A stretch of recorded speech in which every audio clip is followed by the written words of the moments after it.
অভিনেত্রী স্বরা ভাস্কর মানে স্পষ্টবাদী মন্তব্য আর বিতর্ক। কাজের সুযোগ কমার কথা নিজেই স্বীকার করেছেন, কিন্তু থামেননি।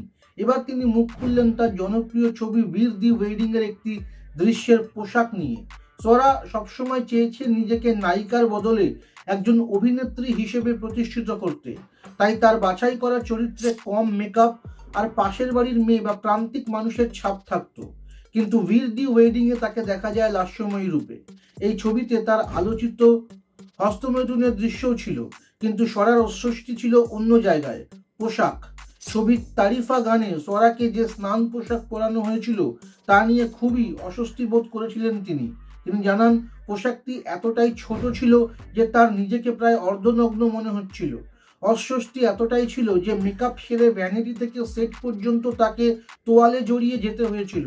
যদিও ওই একই গানে করিনা কাপুর ও সোনম কাপুরকে প্রায় একই রকমের পোশাক দেখা যায়, কিন্তু তারা কোনো আপত্তি জানাননি। স্বরা বলেন, এই ছবিতে তাকে সবসময় লাস্যময়ী থাকতে হয়েছিল এবং ওজন কমানোর চিন্তা মাথায় রাখতে হয়েছিল। যেখানে আগের চরিত্রগুলোতে তিনি অভিনয় আর শরীরী অভিব্যক্তির উপর জোর দিতেন, সেখানে এই ছবিতে পোশাকের কারণে তার অস্বস্তি চরমে পৌঁছয়। স্বরা ভাস্করের এই স্বীকারোক্তি নিয়ে আপনাদের কি মনে হয়?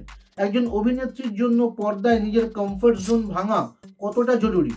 কমেন্টে জানাতে ভুলবেন না।